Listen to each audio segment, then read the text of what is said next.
A lot of this isn't going to make sense to you, and I'm sorry about that. I'm just going to start at the beginning, with the house.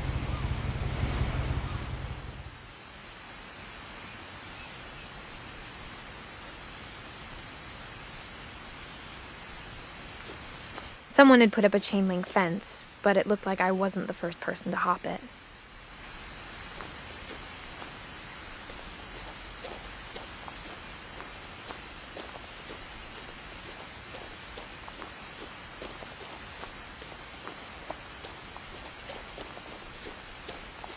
I lived here until I was 11, but I wasn't allowed inside half the rooms.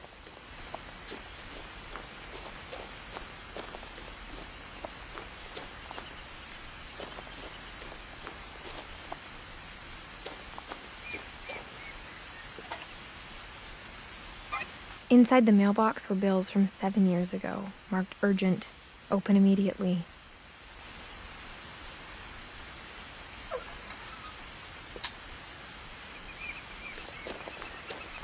I hadn't been back since my brother Lewis's funeral.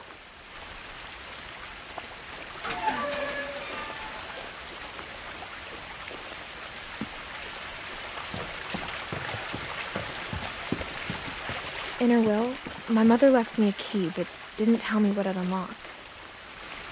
Maybe she thought I'd know, or she thought that the mystery would be enough to bring me back.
The woods around the house have always been uncomfortably silent, as if they're about to say something but never do.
The house was exactly like I remembered it.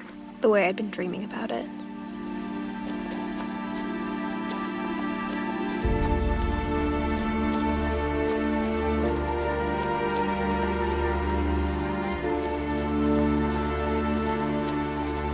But now I had questions about my family that only the house knew the answers to.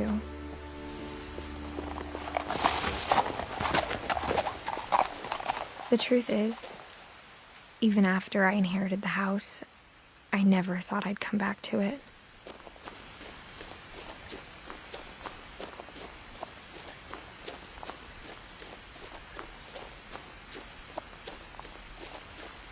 No one had driven this way in a long time, but I saw a few hoof prints.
As a child, the house made me uncomfortable in a way I couldn't put into words.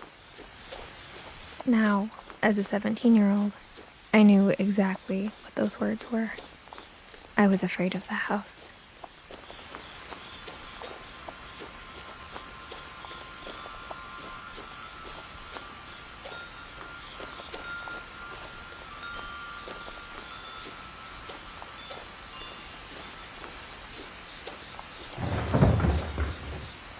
I heard something moving around in the garage.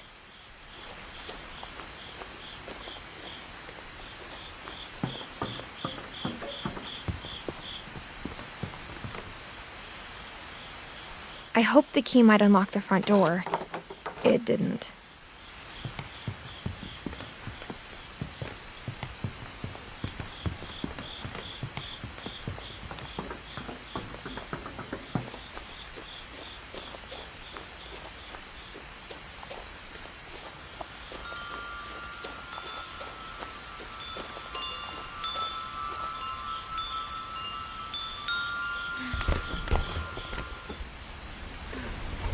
Crawling through the doggy door used to be a lot easier when I was 11. The power had been turned off the night we left.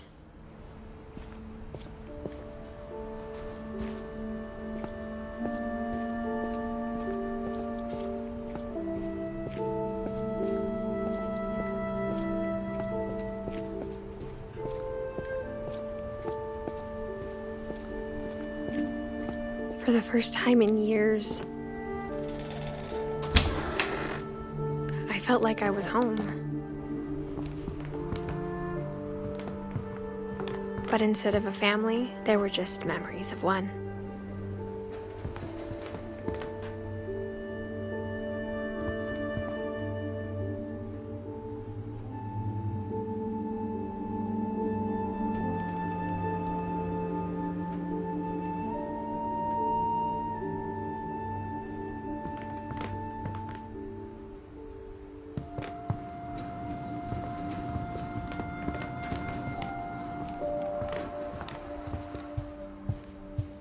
The table was still a wreck from the night we left.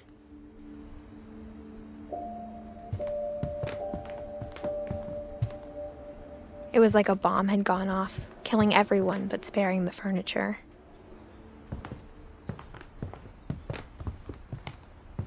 Nothing in the house looked abnormal. There was just too much of it, like a smile with too many teeth. Even the fireplace had a story. Edie told me the bricks came from the original house, after it sank.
My mom wasn't much of an optimist, but she never stopped believing that my brother Milton was alive.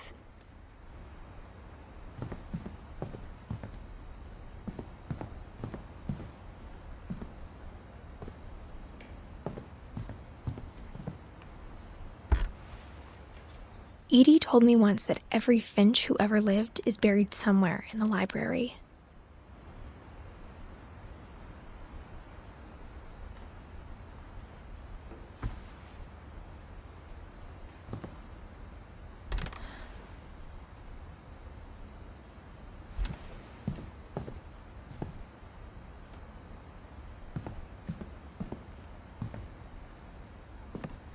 After Milton disappeared, Mom sealed up all the bedrooms. Then Edie retaliated and drilled peepholes.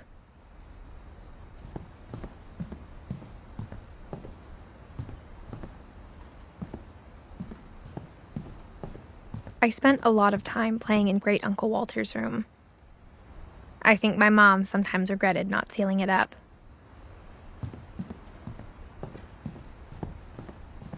Lewis told me there were secret passages, but I never believed him.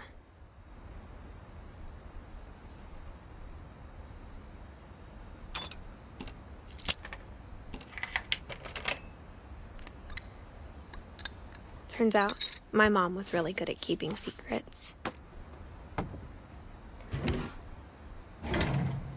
Now it was time to find out what my mom had been afraid of.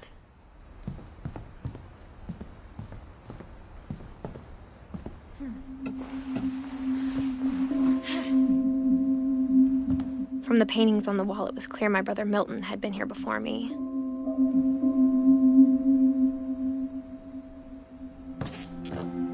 Reading this, maybe it sounds like I had a plan. But I had no idea what was behind that door.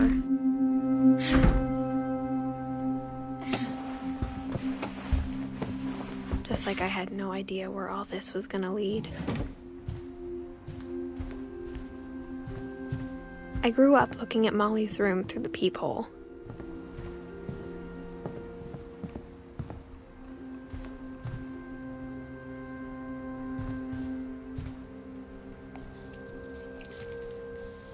December 13th, 1947. Dear Diary, I'll be gone soon, but I wanted to tell somebody about what's gonna happen. It started when Mom sent me to bed without dinner. I woke up and I was starving, so I looked around for something to eat.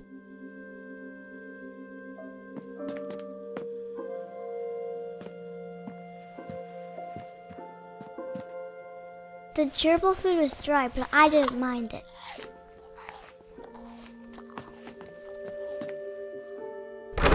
Mom, can I come out now? Sweetheart! My Halloween candy was all gone.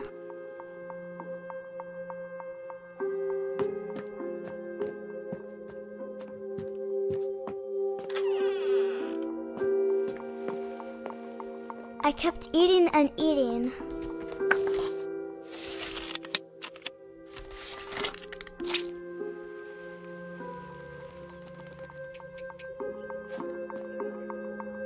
I ate a lot of things that night.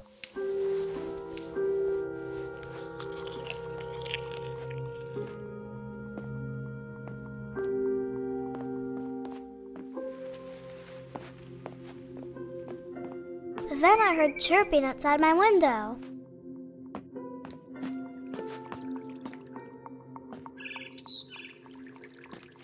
I thought about eating Christopher, but I held back.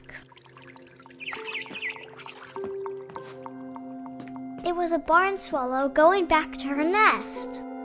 I reached out for her.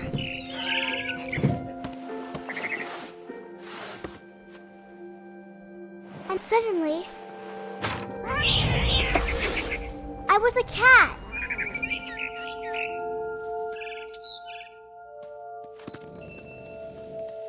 I tried to be quiet, but the bird was really scared.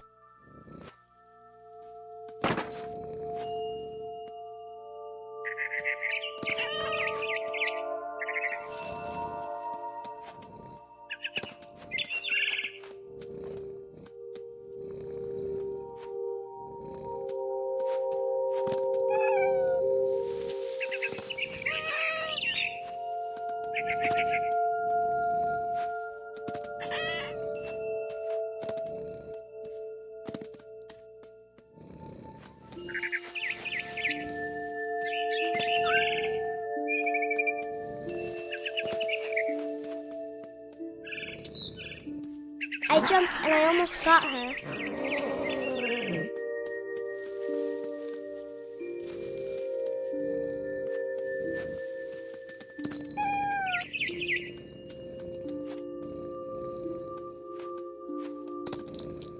I could tell she was getting really tired.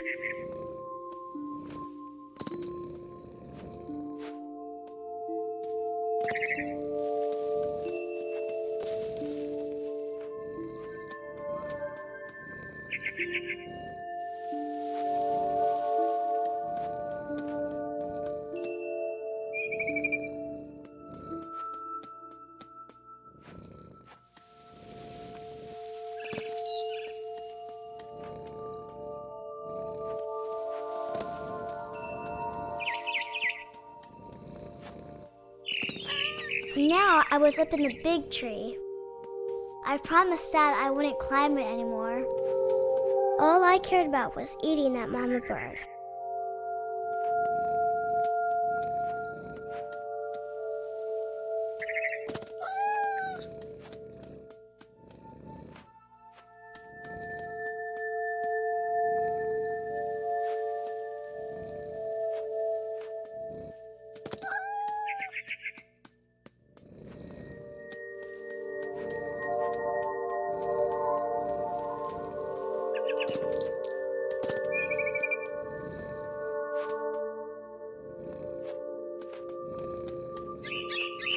I gobbled her up. And suddenly, I was an owl. First, all I heard was the wind. Then I heard little teeth nibbling in the grass.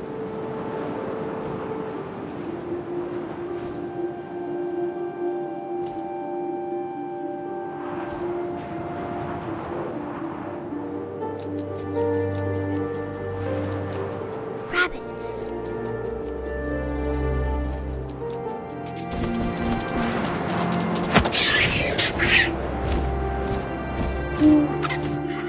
imagined his face looking up and seeing mine through my talons. I swallowed him up, and I didn't chew one bit. Then I flew off to find something bigger.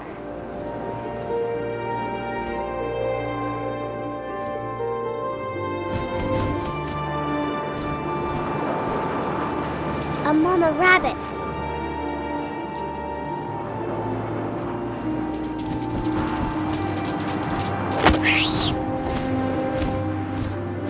She was almost too big to carry.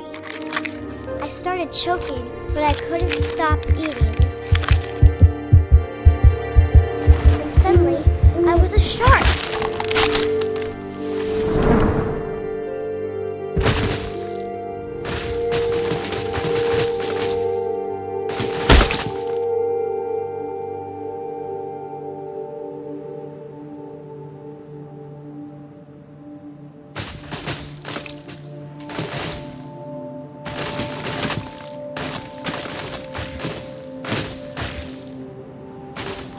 I rolled off a cliff and into the ocean. Now, I was hungrier than ever.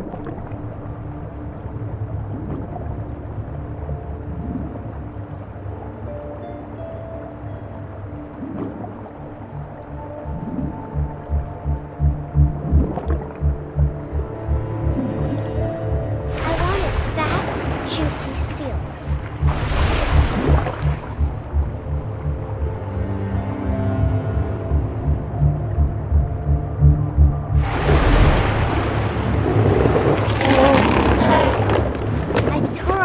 Flipper, and it tasted really good.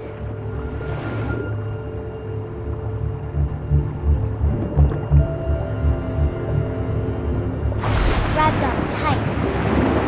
When I was so hungry, I jumped out of the water. When I opened my eyes, everything had changed.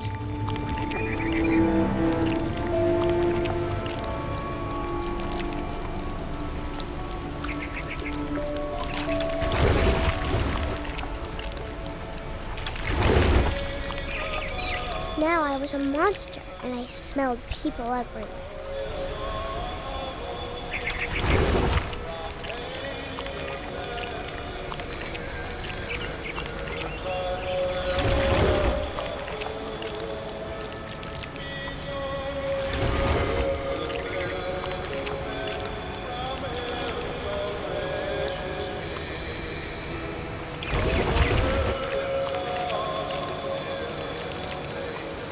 I was big, and I moved real quiet.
Passenger, I was still hungry, and across the water I smelled something new, something I had to have, so I swam towards it.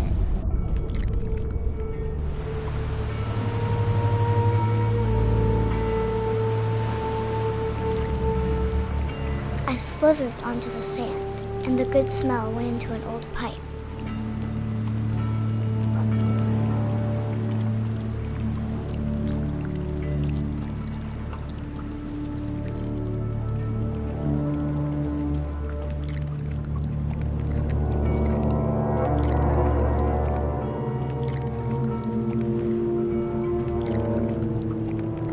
closer and closer.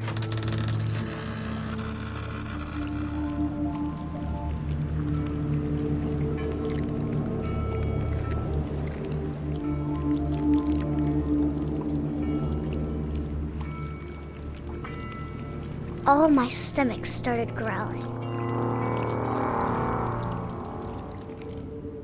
And suddenly, I was me again. I held my breath for a long time, but I couldn't hear anything. I think it's waiting for me to fall asleep. But it's not going to wait much longer. It needs to feed, and we both know I will be delicious.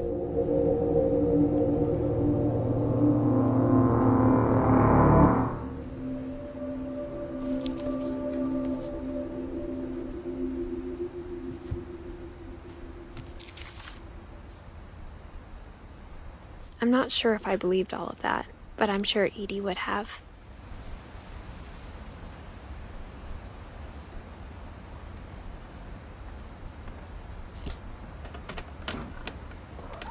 I got the sense Edie had spent a lot of time here, before my mom sealed the doors.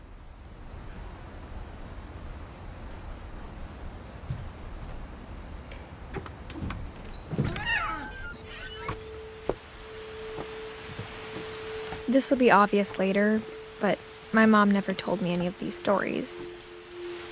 Edie would have, but Mom didn't like bringing up the past. Though, when we adopted a stray kitten, she was the one who named it Molly.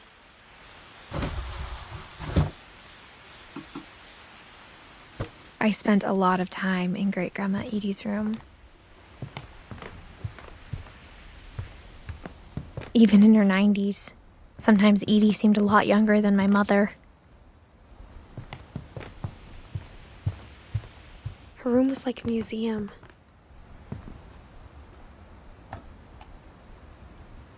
For 500 years, the Finches have been famous throughout Norway for their fortune and misfortune.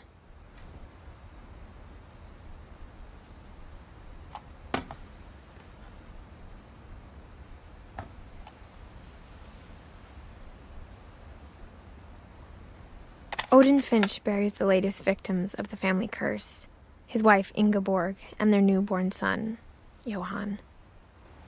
On January 7th, 1937, he set sail with his family and his house, hoping to leave the curse behind. But 40-foot waves off the coast of Washington send the house and Odin to the bottom of the sea. Odin's daughter Edie, with husband Sven and baby Molly, step ashore on their new home, Orcas Island. Odin Finch is the first to be buried in the new family cemetery. His daughter Edie is already dreaming of a new Finch house.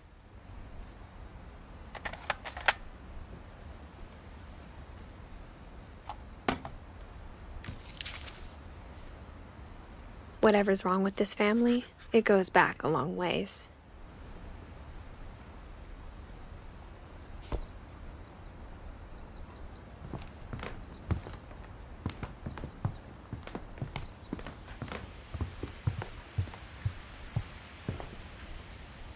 When Edie told people Sven was killed by a dragon, she could also have said he was building a dragon-shaped slide that collapsed.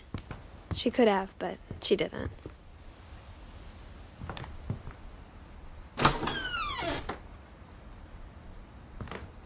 The only trace Grandpa Sam's first wife Kay left on the house was the pink bathroom. It was a pretty big trace.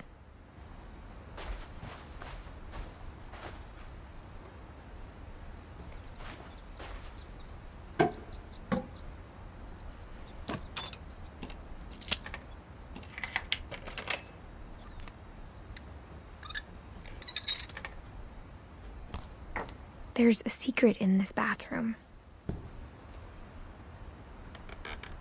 It's in the last place you would look. It isn't in the cupboard.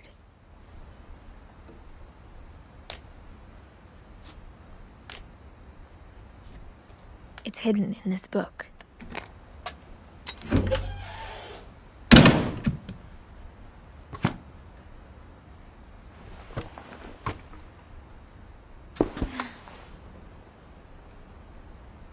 Sven gave Sam an old camera he'd refurbished.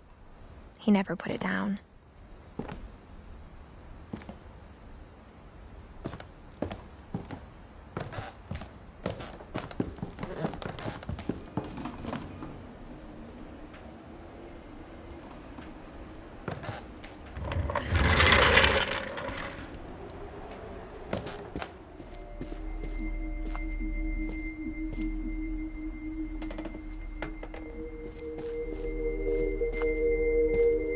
I knew Grandpa Sam had a twin, and that he never talked about him.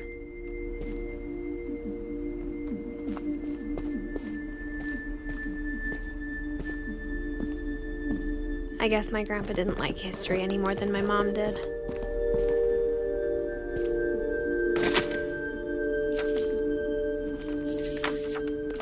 How I Want to Remember My Brother by Sam Finch. The thing I remember is that when he made up his mind, that was it.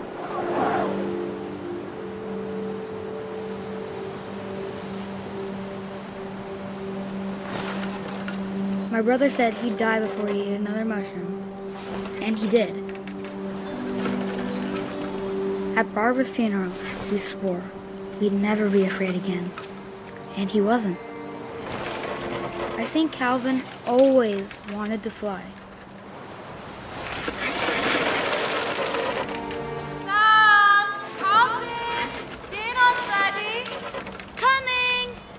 But that day, he finally made up his mind to do it. I told him going around was impossible. Maybe if I hadn't said that. Alvin, I'm not gonna tell you again. Maybe if the wind hadn't picked up. Then maybe he'd still be here. But I doubt it. I think he'd already made up his mind. That's what I want to remember about my brother.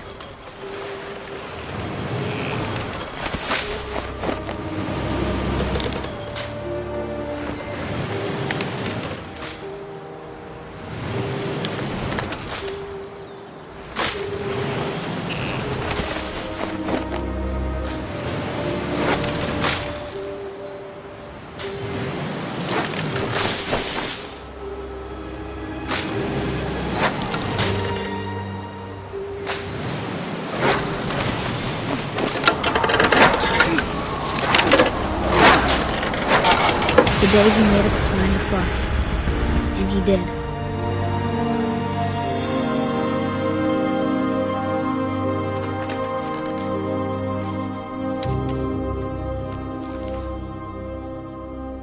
Calvin's story felt strangely familiar. When I was younger, I remember trying to do the exact same thing.